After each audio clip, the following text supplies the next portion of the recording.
যুবক ভাইয়ের, আব্দুল উজ্জার গল্পটা তোমরা একটু শুনবে, তাহলে বুঝবে ইসলাম আর ইমানের জন্য তাদের ত্যাগ কি পরিমাণ।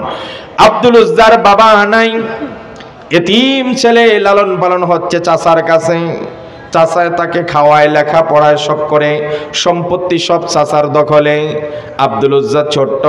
বিশ্বনবী সাল্লাল্লাহু আলাইহি সাল্লাম যখন ইমানের দাওয়াত দিলেন, কালিমার দাওয়াত দিলেন, তাওহীদ একাত্ম বিশ্বাসের দাওয়াত দিলেন, আব্দুল উজ্জা শুনতেছে আর মনে মনে স্বপ্ন বুনতেছে, কখন আমার চাচা মুসলমান হবে, তারপরে আমিও মুসলমান হয়ে যাব।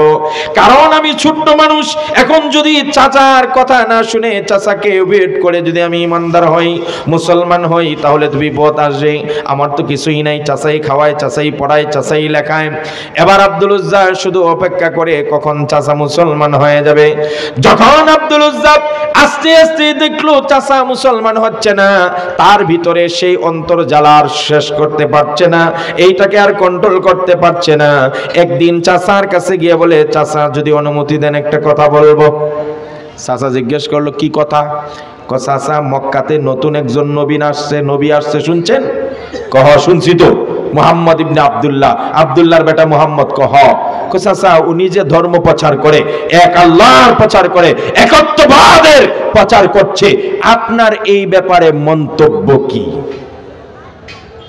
এবার চাচা, আব্দুল উজ্জার চাচা বলছে, মুহাম্মদ পাগল, নাউজুবিল্লাহ বলেন, মুহাম্মদ জাদুঘর, মুহাম্মদ গণক, মুহাম্মদ কবি, মুহাম্মদ আটকোরা ইত্যাদি গালিগালাজ শুরু করছে। নবীজি ইসলাম প্রচারের কারণে গালি শুনছেন না শুনেন নাই? কথা বলেন না কেন? জঘন্য জঘন্য গালি দেওয়া হতো মিয়া। হকের কথা বললে গালি আসবেই, সত্যের কথা উচ্চারণ করলে গালি আসবেই। আগে আমার নবীকে পাগল বলে গালি দিত, আগে আমার নবীকে বেঈমানেরা আটকোরা বলে গালি দিয়েছে, গণক বলে গালি দিয়েছে। আজও নবীর উত্তরসূরি উলামায়ে কেরাম যখন হকের আওয়াজ তোলে, সত্যের কথা বলে, ঈমান ইসলামের কথা বলে, আল্লাহর দ্বীনের কথা বলে, তখন গালিটাকে একটু আপডেট করে সুন্দর করে আলেম উলামাকে গালি দেয়।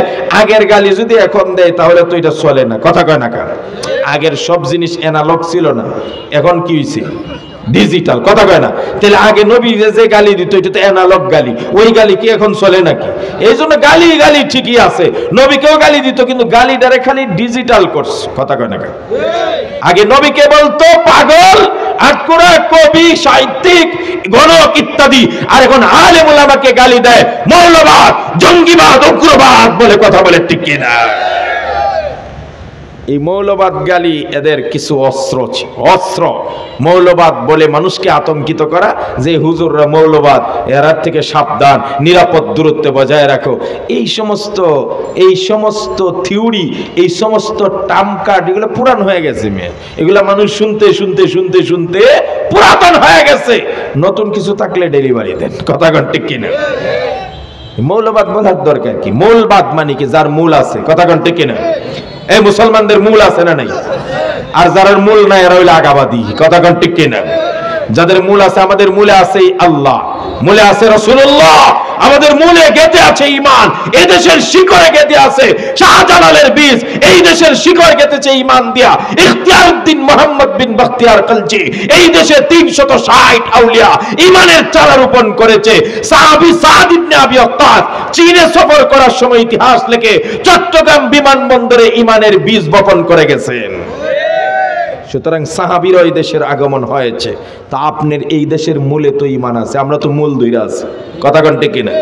আমরা গাছের শিকড় ধরে আছি। আর যারা আগাবাদী এরা কই আছে? গাছের মগ ডালে গিয়া খাড়াইছে, আর ওইখানে ডাল তো মগ ডালের উপরে নাচে আর ঝুলে। কথা কয় ঠিক কিনা? আর ওখান থেকে গালি দেয় মৌলবাদী মৌলবাদী। আমরা আছি উপরে সিংহাসনে আগায়, তো আমরা বলি মিয়া তোমরা সিংহাসনে গেছো, মগ ডালে গেছো, মগ ডালে থাকো, তবে বেশি নাচানাচি। আর কারণ মূলে ইমানদার আছে 92%, 20 কোটি মুসলমান আছে মৌলবাদ বা মূলে, আর তোমরা আগাবাদী মাত্র 0.8% আছো। সুতরাং বেশি নাচানাচি করবো, আর শিকড়ে ধরে যদি 20 কোটি মুসলমান একটা নারা দেয়, তাহলে আগাবাদীরা মামুর বাড়ি দিল্লি আর ওয়াশিংটন গিয়ে পৌঁছবা। আর জোরে কোন ঠিক কিনা?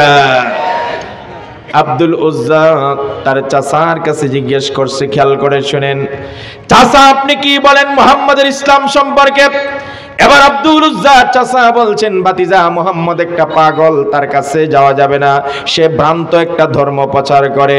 আব্দুল উজ্জা বলে, চাচা আমার তো মনে হয় মুহাম্মদ সাল্লাল্লাহু আলাইহি সাল্লাম যেই ধর্মটা প্রচার করে সেটা সঠিক ধর্ম। পৃথিবীতে এক আল্লাহ ছাড়া আর কেউ হতে পারে না, আল্লাহর সঙ্গে কেউ শরীক হতে পারে না। আল্লাহ যা করতে পারে অন্য কেউ সেটা করতে পারে। বাঁচানেওয়ালা কে? মারনেওয়ালা, হায়াতের মালিক, মৌতের মালিক, ক্ষমতার মালিক, ইজ্জতের মালিক, সব কিছু কার হাতে আছে? কল্যাণ কার হাতে? আরো জোরে কয় না। মিয়ারা একটু গল্প মাঝখানে ঢুকাই। এক সাহাবী নতুন মুসলমান হয়েছে, পকেটে একটা মূর্তি নিয়ে ঘুরতো। কি নিয়ে ঘুরতো?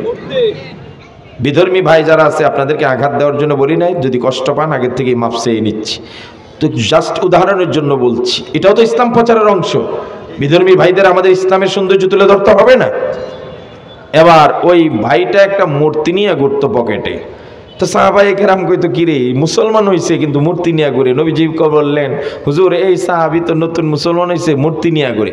রাসূলুল্লাহ জিজ্ঞেস করলেন, তুমি এটা নিয়ে ঘুরো কেন?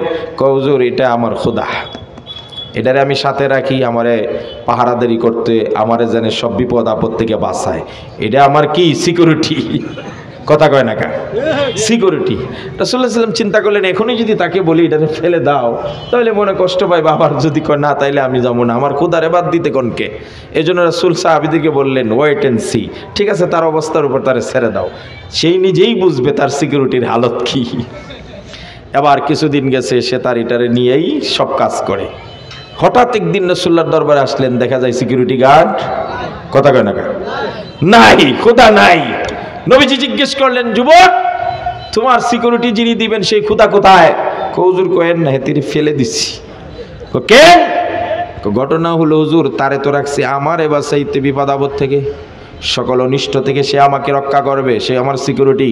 এই জন্যই তো তারে পূজা করি, তারে সাথে রাখি, এত সম্মান করি।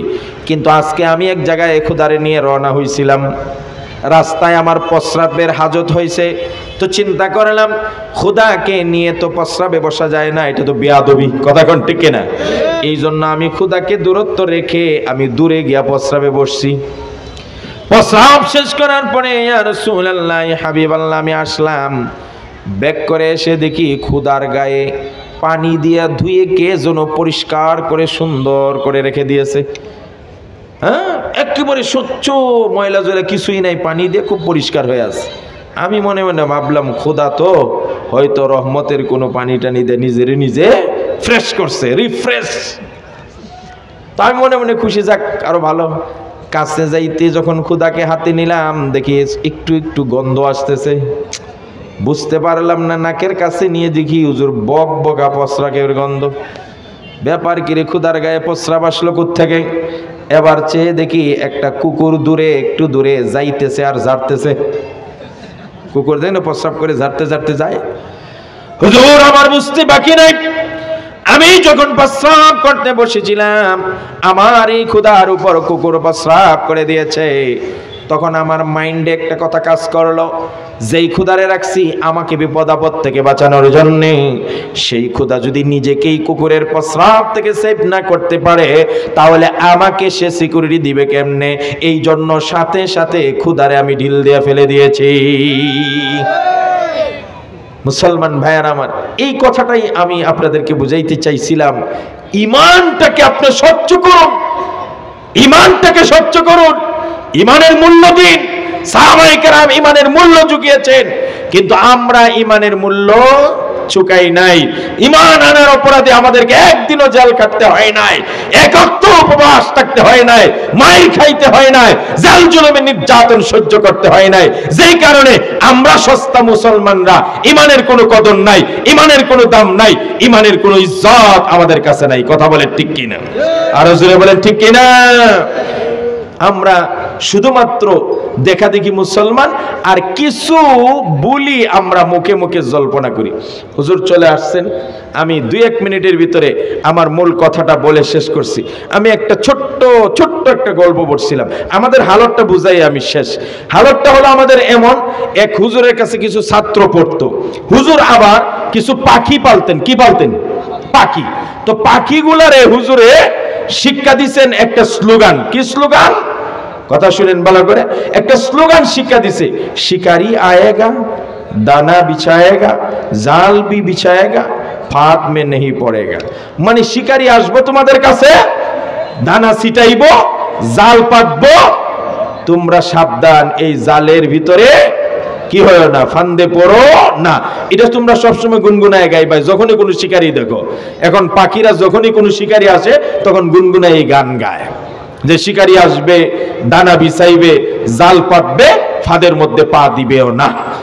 তখন হুজুরের দরবারে ছাত্র আসে, একটা ছাত্র নতুন আইছে, তারে পাঠায়, যাও তো কিছু দানা নিয়ে যাও আর একটা জাল নিয়ে যাও, ওইখানে পাখি আছে, কিছু পাখি এখান থেকে ধরে নিয়ে আসো। এখন সে যাইতেই শুনে পাখিরা কইতাছে শিকারি আয়েগা দানা বিছায়েগা জাল भी পাতেগা, হ্যাঁ ফাঁদ মে নেই পড়েগা। কারি বাবারি, এটি তো হুঁশিয়ার পাখি, সুতরাং এটির শিকার করা যাইব না, আয়া পড়ে। এইভাবে করতে করতে সবাই আয়া পড়ে। এরপরে কিছু ছাত্র আবার গেছে একদিন, গিয়া কয় এরা এইগুলা গায়, আচ্ছা দেখি না। হুজুরে যখন পাঠাইছে, দানা ঠিকই বিছাইছে, জালও পাচ্ছে, মা পাখিগুলো আস্তে আস্তে জালের ফাঁদে পড়ে গেছে, হে ধইরা নিয়ে আইছে। এর মানে কি বুঝলেন? পাখিগুলা শুধু বুলিয়া ওড়ায়, শিকারি আসবে, কথা বুঝেন, শিকারি আসবে, দানা বিছাবে, জাল পাতবে, ফাঁদের মধ্যে পড়া যাবে না। এটা শুধু মুখস্থ করছে, মুখস্থ বুলিয়া উড়ায়, কিন্তু এর অর্থ বুঝে না, তত্ত্ব বুঝে না, এর বিপদ বুঝে না। এই জন্য তারা মুখ দিয়ে ঠিকই বলে কিন্তু ঠিকই ফাঁদে পড়ে। আজকে মুসলমানদের দশা হলো লা ইলাহা ইল্লাল্লাহ বলে, আল্লাহ ছাড়া কোনো ইলা নাই, এটা বুলিয়া উড়ায়, সব জায়গায় বলে, কিন্তু লা ইলাহার অর্থ কি, লা ইলাহার মতম কি, লা ইলাহা ইল্লাল্লাহর মানেটা কি, এটাই বুঝে না। যেই কারণে লা ইলাহা ইল্লাল্লাহ বলে আবার মাজারে গিয়ে সিজদা দেয়, লা ইলাহা ইল্লাল্লাহ বলে আবার মাজারওয়ালার কাছে সন্তান চায়, ল্যাংড়া বাবা বদনা বাবার কাছে গিয়ে জীবনের সব বিসর্জন দেয়। এই মুসলমানই ইয়াকা নাবুদু